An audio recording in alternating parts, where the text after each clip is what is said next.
Poco X8 Pro Max ini HP di harga 6 jutaan yang menurut gue jadi worthy competitor si iQOO 15R, dan dari Poco F7 generasi sebelumnya ini upgrade yang cukup bagus terutama dari sisi gaming performance-nya. Sebagus apa? Gimana kalau misalnya sama iQOO 15R? Yuk kita langsung aja masuk ke reviewnya.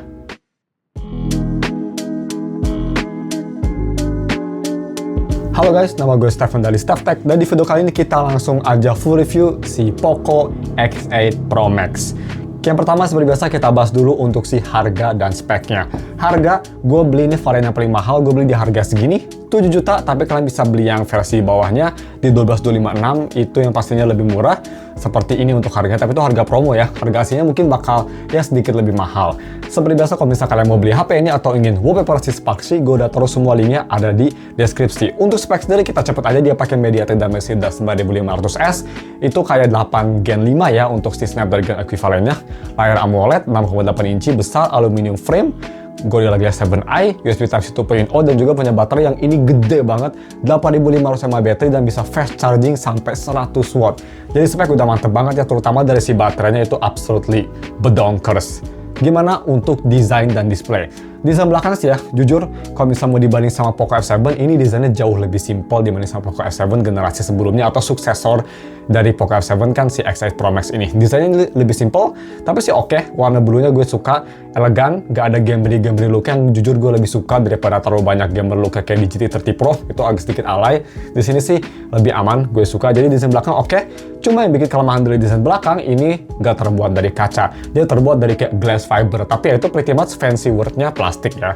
Jadi itu downgrade dari F7 ya pasti. Tapi sih untungnya untuk frame samping dia masih terbuat dari aluminium, jadi kalau misalnya dipegang di tangan ya menurut gue bedanya nggak bakal terlalu jauh. Tapi untuk masalah heat dissipation gue rasa sedikit lebih baik di F7 berkat dia pakai kaca ya dibanding sama plastik itu sih menurut gue, karena plastik kan insulator seperti kita tahu. Untuk desain depan ini sudah mantep banget, udah kayak HP flagship malah ya. Desainnya dia yang pastinya futuristik sama seperti HP flagship lainnya. Dot display, bezelnya tipis banget dan juga simetris. Dibanding sama Poco X8 Pro, gue bisa bilang lebih tipis bagian bawahnya bezelnya dibanding di X8 Pro. Kalau misalnya mau dibandingin sama si HP ini X8 Pro Max. Jadi desain sendiri dia sudah sangat bagus, nggak ada masalah. Dan yang gue suka sama Xiaomi atau Poco sekarang, dia tuh nge-approach layarnya lebih ke arah lebar daripada ke arah tinggi. Itu semenjak di F7 gue rasa ya, sampai sekarang dia kayak gitu semua HP-nya. Mau X8 Pro, X8 Pro Max gitu, Poco F8 Pro dia lebih ke lebar dan gue lebih suka. Lebih banyak screen real estate yang artinya buat gaming dan nonton film kerasa lebih enak, nggak panjang-panjang, nggak jelas gitu ya, nggak ada banyak black bar, itu yang gue suka. Speaking of layar, display quality-nya sendiri bagaimana? Dia pakai AMOLED, tapi belum LTPO yang pastinya, cuma untuk kualitas displaynya bisa dibilang ini sih udah bagus banget ya. Kerasa vibrant, sharp, bagus, view angle oke, gue sih nggak ada masalah sama displaynya.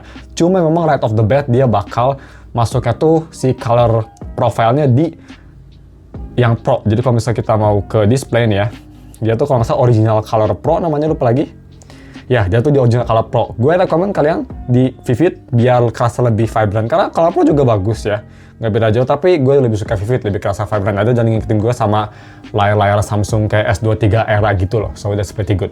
Overall untuk layar, mau dipakai apapun, bagus, nggak ada masalah.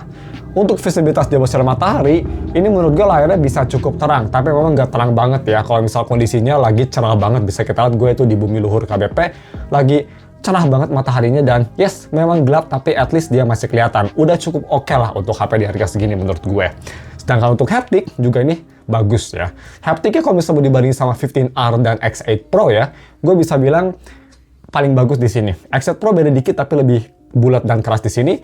15R menurut gue agak kurang oke untuk hapticnya, agak kurang high quality, kurang bulat dan kurang powerful juga. Ini paling bagus. Dan kalau misalnya mau dibanding sama Poco F7, ini kerasa lebih refine untuk hapticnya, dari masalah strong dan dari masalah bulatnya ini lebih kerasa bagus. Seperti itu.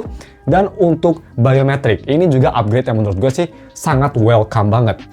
Previous generation F7 gitu ya, dia pakai optical fingerprint kan. Tapi karena kompetitornya si iQOO 15R pakai ultrasonic, jadi dia juga pakai ultrasonic, yang artinya penempatannya bagus, kecepatannya bagus banget, dan sangat reliable, nggak ada masalah. Speaker lagi. Fingerprintnya ini pretty much flagship level, mantap. Sedangkan untuk speakernya bagaimana? Nah, ini apa sih selling point terbesar dari HP ini kalau misalnya mau dibandingin sama iQOO. Bisa kita tahu BBK Group agak kurang bagus, jadi memang speaker di HP ini lebih baik, jauh lebih baik daripada di iQOO 15R. Even HP yang murahnya pun X8 Pro menurut gue jauh lebih bagus dibanding si iQOO 15R. Kerasa lebih bulat, lebih rich, bass-nya juga lebih kerasa bagus. Overall si X8 Pro Max ini, dan ya speakernya kualitasnya sih oke banget. Sedangkan untuk masalah headphone, ini kelemahannya. Menurut gue kalau misalnya kalian mau nyolokin headphone to Type-C, karena mereka berdua ya, mau 15R, mau X8 Pro Max, dia nggak ada headphone jack. Tapi kalau misalnya kalian colokin converter, gue ngetes pakai Edition XV dari HiFiMan, di iQOO 15R kualitasnya lebih bagus, lebih balance, lebih true to device-nya gitu ya. Sedangkan kalau di X8 Pro Max kerasanya bassy gitu. Padahal Edition XV Gold tuh bukan bassy, tapi jadi bassy dan agak sedikit muffled. Tapi overall sih untuk suara masih keras ya, masih cukup jernih, tapi ya agak terlalu overwhelming aja bassy-nya. Even kalau gue matiin Dolby Atmos pun masih kedengeran. Itu sih keluhan dari gue. Tapi ya untuk lebih detail ini dia speaker testnya, kalian bisa dengerin sendiri. Check it out. Moving on.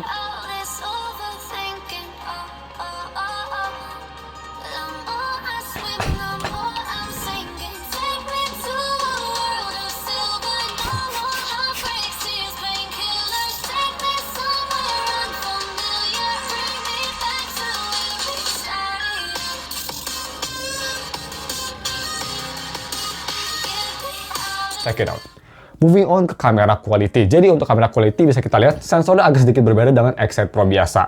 Makanya mungkin lebih tebal juga ya untuk masalah si ininya nih. Dia agak naik dikit untuk kamera bump-nya. Kalau di X8 Pro kan dia flush sama HP-nya. Untuk spek sendiri bisa kita lihat mirip-mirip kayak F7, mirip-mirip kayak 15R, mirip-mirip kayak X8 Pro ya, 50 megapiksel main, dia tuh pakai light apa lupa lagi, light fusion namanya. Dan untuk kamera depan dia pakai 20 megapiksel, itu kamera pasarannya Xiaomi banget, dan dia ada ultrawide juga 8 megapiksel, cuma ya itu ultrawide-nya mid banget menurut gue. Kualitas gambar sih kalau misalnya mau dilihat memang ultrawide-nya agak lacking sedikit detail, tapi at least warnanya oke, jadi masih bisa bersaing lah, masih bisa sebelahan sama main kamera, nggak kelihatan terlalu downgrade. Tapi overall main kamera ini bagus lah kualitas fotonya. Capture time cepat, color yang gue suka, dynamic range bagus. Overall sih no problem at all untuk masalah main kamera. Mau capture-nya dia juga cepet ya, karena ada optical stabilization, jadi nggak ada masalah lah, nggak bakal kayak nge-blurry-blurry gitu, cukup oke capture time-nya. Tapi memang, kalau misalnya kita mau lihat ya untuk selfie, ini menurut gue sensor 20 megapiksel favorit Xiaomi udah agak tua ya. Bagus memang kualitasnya, cuma ya kalau ada matahari gitu dia agak struggling, dan gak tau kenapa skin tone gue agak terlalu merah kalau misal di cahaya yang banyak ya. Tapi untuk masalah detail dan warna baju gitu oke, cuma muka gue aja agak aneh. I don't know why. Seperti itu. Dan kalau misal untuk foto malam hari, ini juga oke. Capture time-nya cepet ya, loadingnya nggak lama banget. Gambarnya masih kerasa natural, bersih, sharp, dan enak dilihat. Jadi no problem.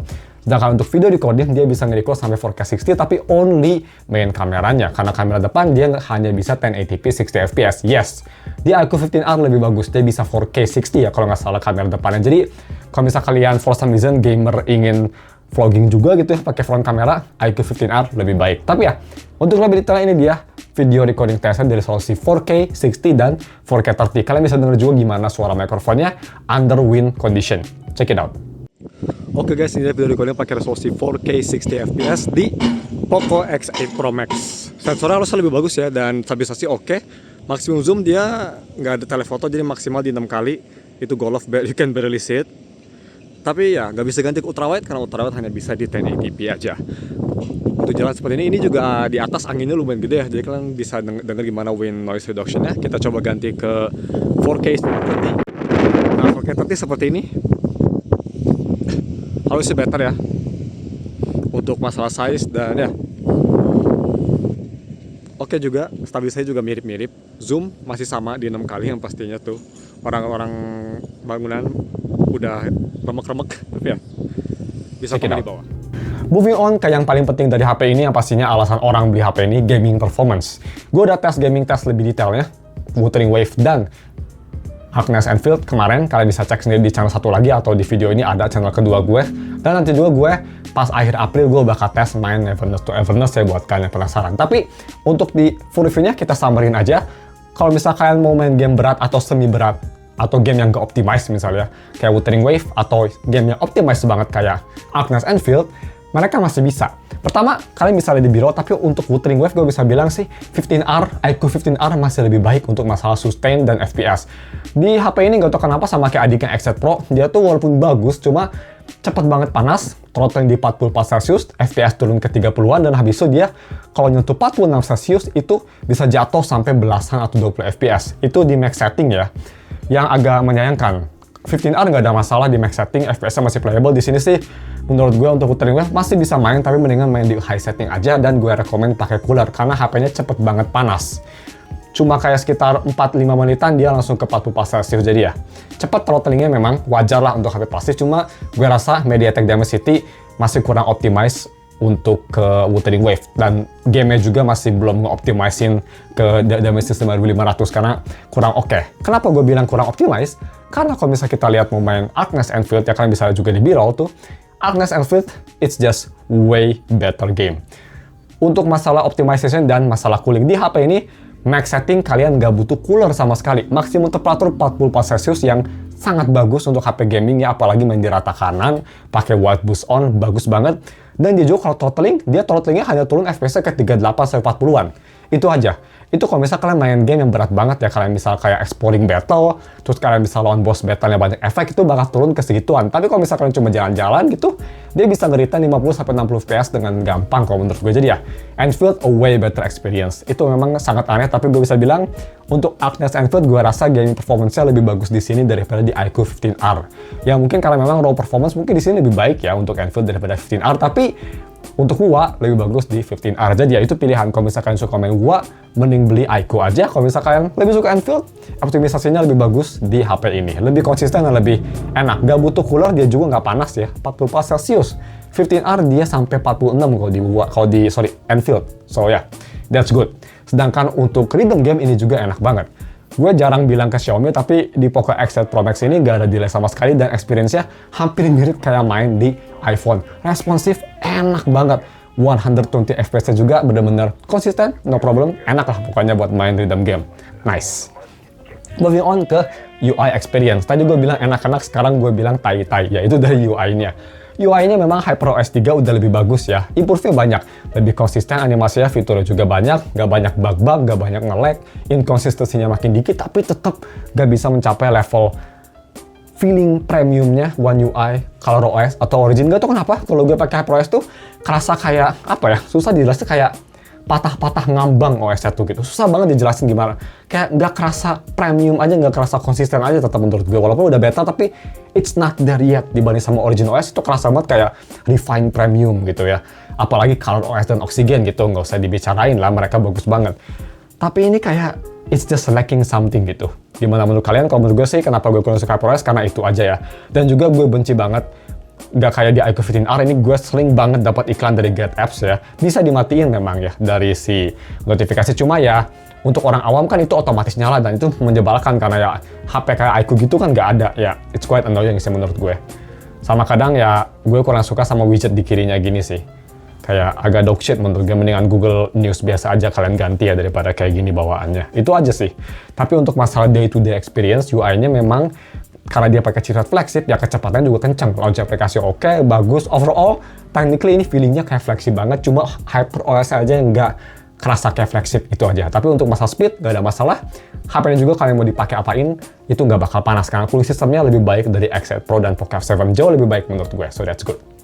Moving on ke yang terakhir, yaitu battery life-nya. Wah, kalau baterai sih, ini paling baik di harganya. Lebih bagus dari iQOO 15R, tapi nggak sejauh itu. Karena memang optimisasi HyperOS 3 masih agak sedikit boros. Cuma, ini HP kalau misalnya kalian light user ya, cuma dipakai buat sosial media, nonton YouTube gitu, 2-3 hari masih bisa. Kalau dipakai gaming sekalipun, 1,5 hari masih bisa lah. Gue waktu itu ngetes Enfield, 20 menit main cuma turun 8%. That's amazing. Apalagi untuk Xiaomi yang terkenal boros ya. Jadi, baterai sih nggak ada masalah, gede, tahan lama banget. Bagus. So, seperti itu, dan sebelum kita tutup videonya, gue mau bahas dulu beberapa kelemahan yang gue rasa selama pakai HP ini. Kelemahan yang dari technical sendiri, memang dari build quality-nya yang memang dia sedikit downgrade dibanding Poco F7, hanya terbuat dari plastik. Itu yang pertama gue tadi udah bilang. Yang kedua, kualitas DEC-M-nya, bawaannya kalau misalnya kalian mau colok headphone back converter, ini menurut gue sih untuk harganya agak kurang bagus ya. Agak jelek sih menurut gue seperti itu.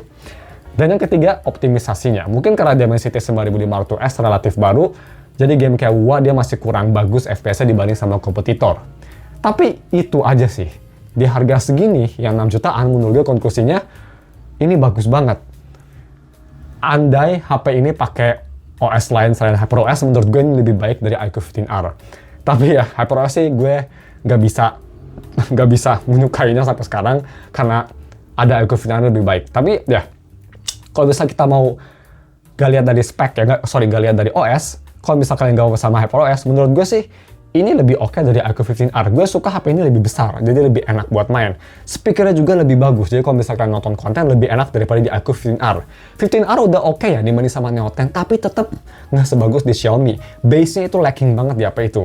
Untuk performance, kalau misalkan kalian main game lebih banyak gitu ya, kalau mau cari aman memang 15R lebih bagus. Tapi HP ini juga nggak beda jauh kok kalau misalnya game optimize menurut gue.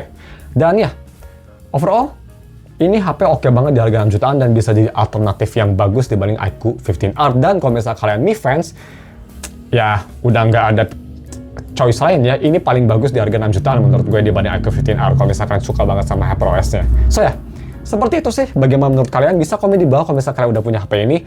Bisa kalian sharing juga keluhan-keluhannya, atau misal kalian mau membantah, bang, kalau di gue mah aman, bisa komen, kita diskusi. Segitu aja videonya. Thank you for watching, dan kita ketemu lagi nanti untuk Day in the Life dan juga pas kita ngetes si Never Knows to Everness. Stay tune aja ya. Thank you and goodbye.